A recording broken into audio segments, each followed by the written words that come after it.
অন্তর্বর্তী সরকারের প্রধান উপদেষ্টা ডক্টর মোহাম্মদ ইউনূসের সফর সঙ্গী হিসেবে বর্তমানে মার্কিন যুক্তরাষ্ট্রে রয়েছেন বিএনপি, জামায়াত ও জাতীয় নাগরিক পার্টি এনসিপির নেতারা। সম্প্রতি সেখানে বিমানবন্দরে হামলার শিকার হন এনসিপি নেতা আখতার হোসেন। প্রধান উপদেষ্টার সফর সঙ্গী হিসেবে থাকলেও বিমানবন্দরে কেন রাজনীতিবিদরা আলাদা আলাদাভাবে বের হলেন তা নিয়ে চলছে আলোচনা। এ বিষয়ে কথা বলেছেন জামায়াতের নায়েবে আমির ডক্টর সৈয়দ আব্দুল্লাহ মোহাম্মদ তাহের। যুক্তরাষ্ট্রের নিউ ইয়র্ক থেকে প্রকাশিত বাংলা সংবাদপত্র ঠিকানাতে দেওয়া সাক্ষাৎকারে এই ঘটনার বিস্তারিত তুলে ধরেছেন জামায়াতের এই নেতা। মোহাম্মদ তাহের বলেন, প্রথমে আমাদের চিফ অ্যাডভাইজারের বহরে নিয়ে যাওয়ার জন্য গাড়িতে ওঠানো হয়েছিল, কিন্তু পরে দেখা গেল ভিসার ধরন ভিন্ন।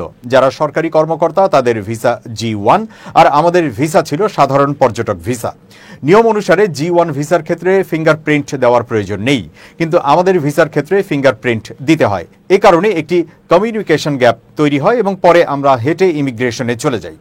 বিমানবন্দরের ঘটনায় বাংলাদেশ মিশনের ত্রুটি থাকার অভিযোগ করে তিনি বলেন, তারা যথাযথভাবে আমাদের অবহিত করেননি যে কি ঘটছে এবং সেই অনুযায়ী ব্যবস্থা নেওয়া হয়নি।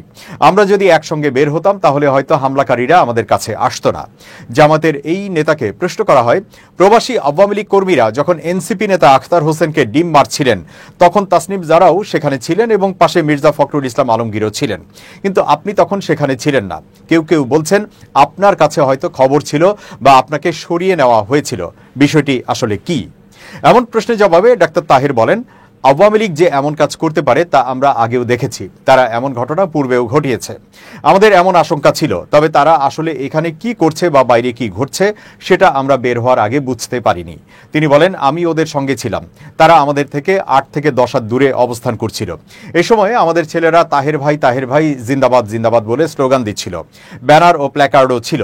আমি দুজনকে বলেছিলাম, তোমরা ফখরুল সাহেবের নামেও স্লোগান দাও, কারণ এটা শুনে একটু খারাপ লাগে। কিন্তু ছেলেরা খুব উত্তেজিত ছিল এবং এ কথা শুনছিল না। তখন আমি বুঝলাম ফখরুল ভাই হয়তো বিব্রত বোধ করছেন, তাই আমি কিছুটা দূরত্ব বজায় রাখলাম যাতে স্লোগানটি তার কানে না পৌঁছায়।